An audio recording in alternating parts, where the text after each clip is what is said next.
Добрый день, меня зовут Анастасия Нуржинская, специалист по коммуникациям. И сегодня мы с вами поговорим про медиапитчинг. Нужно ли вам медиа? Один из самых частых вопросов в продвижении организации – как попасть в медиа.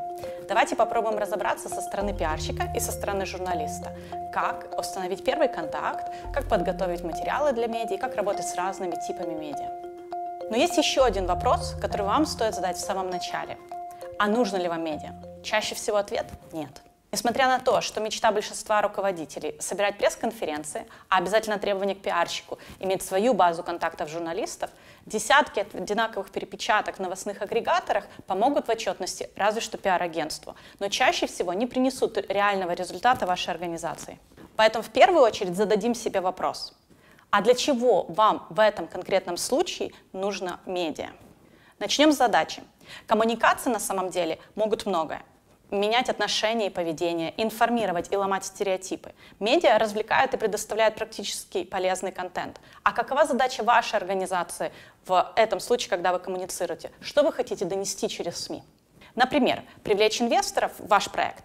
Тогда эффективнее сделать список топовых компаний в вашем регионе и, возможно, обратиться к ним напрямую. Если вы хотите лоббировать лучшие условия для работы вашего сектора в среде государственных органов власти, возможно, вам не стоит говорить про это вперемешку с криминальными или политическими новостями на национальном канале, а вам необходим обстоятельный материал в аналитическом медиа. Следующий вопрос. Кто ваша аудитория? Потребляет ли она медиа и с какой целью? Например, по статистике более 70% людей смотрят телевидение, но лишь 40% из них доверяют новостям, которые они там слышат. Кто именно смотрит телевидение? Действительно ли выпуск новостей, в который вы хотите попасть, посмотрит именно та аудитория, которая вам необходима? Ведь средний возраст телезрителей 45+. То же самое касается и онлайн-медиа. Самые популярные – это нишевые издания. Действительно ли они работают с вашей аудиторией? Нишевые медиа могут фокусироваться на новостях города для креативного класса или бизнес-новостях для предпринимателей и руководителей. Могут говорить о разных хобби или интересах. На сайтах СМИ чаще всего есть портрет аудитории для рекламодателей. Проверьте, совпадает ли эта аудитория с аудиторией, которую вы хотите привлечь в ваш проект. Одна из самых частых ошибок – это обращаться ко всем. Многие организации считают, что их тема одинаково важна для большинства населения. Возможно, это и так, но вот способ донесения и убеждения должен быть разным для отдельных целевых аудиторий. Например, формат, как вызвать интерес к теме у более старшего поколения, будет отличаться от молодежи.